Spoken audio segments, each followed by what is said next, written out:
Hello there.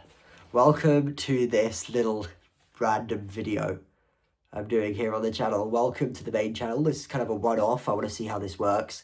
But welcome everybody back to the main channel. I really do appreciate you all being here today.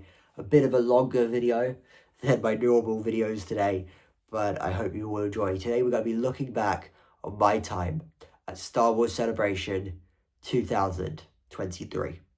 We are coming up on 3 years ago this was happening.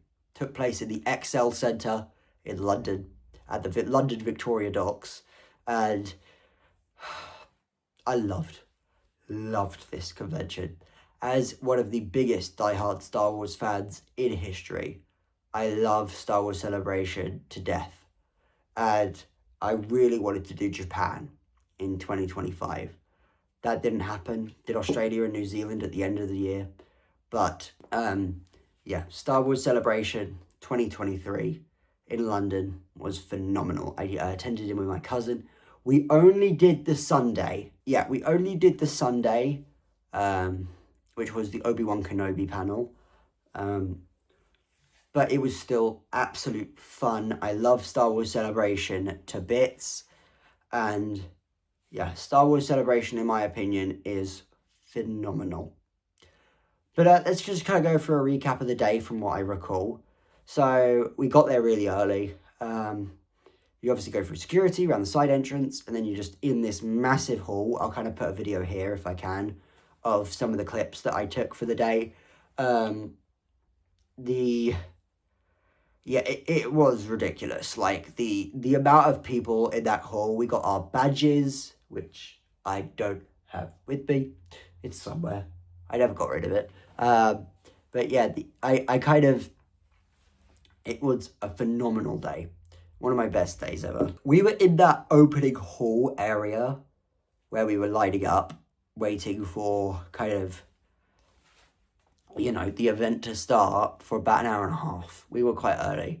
We were in that, they did it kind of lines. So if you were in the morning panel, you had to go into a separate line. But if you just wanted the convention floor, there was kind of A, B, C, D, E, F, G, H, I, J, I think. I think it went up to J, if I remember right. But that was kind of, you know, that was kind of just, that was that. And then we went onto the convention floor. We went into the left-hand side convention halls first. Walked around the Lego booth, the Hasbro booth. Walked around the Funko booth. Apart from we didn't go in the Funko booth, because the Funko booth you needed to reserve a line spot for. And yeah, we didn't do that. The only thing we had reserved was the Star Wars Celebration store. And we still just lined up like normal, because I didn't realise before I got there that my slot for the store was during the Obi-Wan panel that we wanted to go to and we had entry for. So it was definitely not going to be possible. So we just lined up like normal. Anyway, we walked around that floor. I'll chuck up some pictures here if you guys wanted to see some pictures from Star Wars Celebration. But yeah, that was all fun. And that was all fun and cool. We saw an incredible thing from Star Wars Rebels, because the Ahsoka teaser trailer dropped during this panel. So we have an incredible Ahsoka Tano from Star Wars Rebels mural that was there from the end of the show. That was phenomenal. And then we went across into the second, across the walkway. Now that was one of my biggest complaints with this convention. The management of people traffic was horrific. That was my only real complaint. They had no idea how to manage it. So basically, the way EXO is, you have, so imagine kind of a convention hall here, walkway, convention hall here. This walkway was so congested because you had people not only coming up from the panels, like the panels were up here, so you had the panels people coming in and out, you had the convention hall people trying to cross, and it just ended up being really congested in the middle, and it just was not a good sign or a good fit in the slightest to try and get that done. Moving on from that, yeah, we went across the halls. They said you had to go single file through that middle walkway area. And this was kind of where the community booths were. So this is where independently ran booths, food trucks, and you had all of that stuff. So we walked around here, we had a look at some of the merch and stuff. We saw tons of Funkos. Now, I don't understand in these independent booths. You're at a Star Wars Celebration event. Why you're selling Marvel, Terminator, and Alien Funko Pops at a Star Wars event. You should exclusively be selling Star Wars Funkos. I was trying to get my hands on Darth Revan. It wasn't there. I ended up finding it on Amazon like a couple of months later for a bargain in America, when I was allowed in America. But yeah, I found it for a bargain. But we kind of walked around there, and then we ended up heading to our panel, which was the Obi-Wan Kenobi look back panel. Look back on season 1 of the Obi-Wan Kenobi show. Incredible panel. Incredible panel. I'll chuck some footage on screen right now of that panel. I try not to get copyrighted while doing it. But the very best. Day 3, how are we feeling? I want a big cheer. I want to be impressed by how much energy you still have left, and we're all here for something so special today. Who was here at Celebration Anaheim last year when we got to see you? Okay, a lot of you.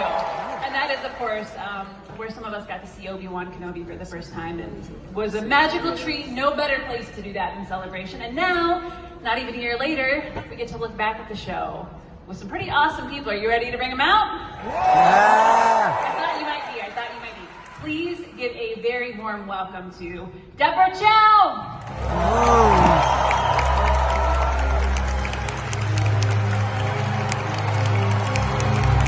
Ewan McGregor.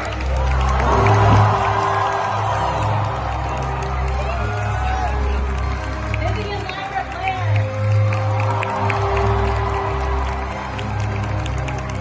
Hayden Christensen.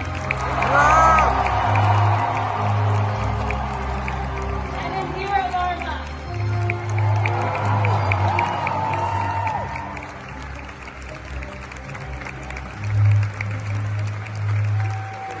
Hi, everyone.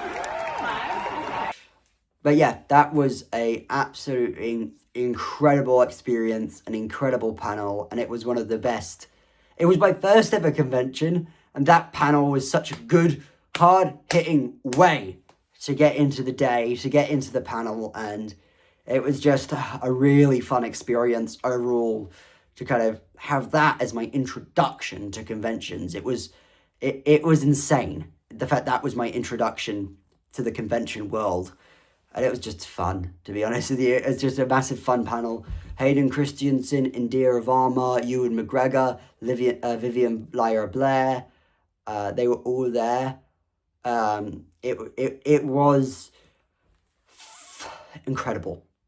That panel lasted, I think, about 45 minutes to an hour. Then we came out, and we had a photo opportunity to do. So I had booked this in advance, like you should. And I met Hayden Christensen, a.k.a. The Chosen One, a.k.a. Darth Vader, a.k.a. Anakin Skywalker. He was so nice. So as a diehard Star Wars fan, I was standing in that line with my little QR code receipt that you get when you book it online through Epic Photo Ops, or Leap, I think as it's now called because it's been purchased. I'm standing there in line with my code. It's the time for the photo opportunity. The line is slowly moving, and then we get into this kind of closed off curtain area, and you can see, because there's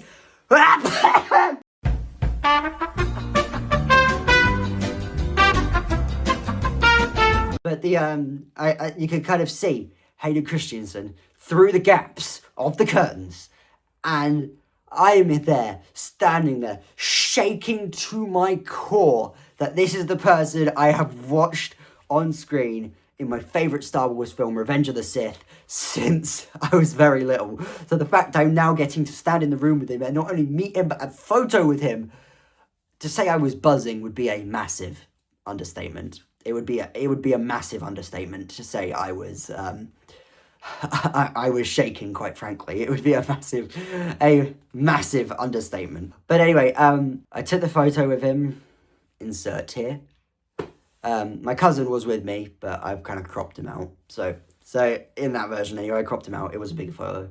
Hayden was phenomenal. He was incredible. He was absolutely a treat. He shook my hand. He shook my cousin's hand. He said, "Hello, how are you? Are you enjoying Star Wars Celebration so far?" He didn't have to be that nice. He was doing photo opportunities for about 4 hours, and he was probably an hour into it by the time we got to see him, so it didn't need to be that nice, but he just was. He just was naturally that nice, and it was so cool to see someone that I've grown up with and someone who didn't need to be that nice, being that nice. And then we took the photo. He did his whole hands around the shoulders, and he was an incredible guy. And then we kind of left. Yeah, and then we left, and then you walk around, you get your physical print, you get an email near enough instantly from Epic Photo Ops, and you can see a digital copy. If you've opted in to pay for the digital copy, you'll also get a physical copy right there and then. What as well, another weird critique I had was the fact that as you left, you obviously go past the Epic Photos Op booth as you leave, which hands you your real photo opportunity and your real kind of, it hands you everything. And they hand you like a print, not a laminated or anything, but if you want like a protective cover, you have to pay in cash. The entire venue is cashless, but that's the one booth that required cash, so it was kind of, I had no cash on me, so we had to go and find an ATM on the opposite side of the convention centre, right near the entrance, and we just said, "Can we come back?" And they said, "Absolutely." So we went, got some cash out at an ATM, and then we just we went back to the booth, we bought 2 protected covers, we bought a reprint of the photo so my cousin could get one, and then we went off, and then we were just walking past through the autograph area, and we could see like Anthony Daniels and Tamora Morrison and all of these iconic Star Wars characters and actors who have played these phenomenal roles. And then we ended up kind of having lunch, and then we went to the Funko booth and we raided the shelves. Well, I did. I raided the shelves. Because I'm a massive Funko collector, so I definitely raided the shelves quite heavily. And then after that, we kind of just did a couple more laps around. They were kind of starting to wrap up for the day now. The day went so quickly.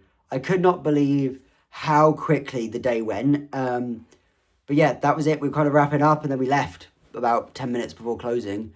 But one massive complaint, I will say, is the fact that they had this weird, jarring, modern music playing around the convention center.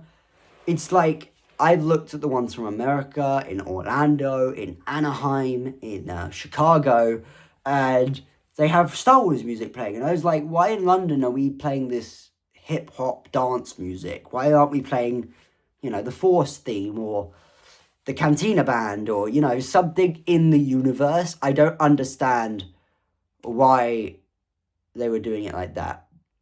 In terms of cosplays, there was so many incredible cosplays at this event, it was ridiculous. I mean, the amount of cosplays that were at this event were ridiculous. I mean, Darth Maul, General Grievous, Grand Admiral Thrawn, Stormtroopers, Ewoks, Wookiees, Clone Troopers, Stormtroopers, Darth Vader, Darth Revan, Kylo Ren. There was so many incredible cosplays, and the amount of effort these people put into their cosplays is phenomenal. And I give a round of applause to these incredible cosplayers who go through hell and are up at 4 a.m. every day trying to get these cosplays sorted, because some of these are really intricate and they come out phenomenal. So props to anyone who's watching this video who does cosplays. Absolute props to you. You deserve absolutely every praise in the world, because that is not an easy job. You have to get up at ridiculous, especially at a convention. The opening hours are normally really early in the morning, so you got to be there for like 8, 9 o'clock in the morning sharp in full cosplay, and then you've got to be walking around a convention center with it all day long, and it's just, it isn't fun. I mean, I remember I saw a guy walking around with an Obi-Wan Kenobi outfit on, in full, like, Jedi robes, lightsaber, everything, and he was just dying, because it was boiling in that convention center, so he was just dying under all of these layers, and he had to go to the hotel and get changed and come back in something normal, because he was going to basically pass out. He was overheating so much. Apparently there was a proposal that weekend in Star Wars, there was a proposal that weekend at Celebration, so that was cool. Would I do it again? Yes. Would I do Los Angeles 2027, which is when the next one is? I would, if I was allowed in America. But yeah, I would if I was allowed in America, but, you know, things happen. Things happen, it doesn't go your way. But the overall consensus, the overall recap summary is Star Wars Celebration is phenomenal. It's incredible. And if you're a Star Wars fan, whether you're a mediocre Star Wars fan or a diehard Star Wars fan that would protect the brand until the day it dies, go to Star Wars Celebration. If you can afford it, go to Star Wars Celebration. It does travel the world, so for example, the last 3 have been Anaheim, California, London, and then Japan, and now it's going to Los Angeles in 2027, and then it'll be 2029, 2031, 2033, and it will just kind of continue to rotate round like that. But anyway, guys, that's going to wrap it up for my recap here. Hope you've all enjoyed. I do sincerely appreciate it. Thank you so much for watching, and I'll see you in the next video.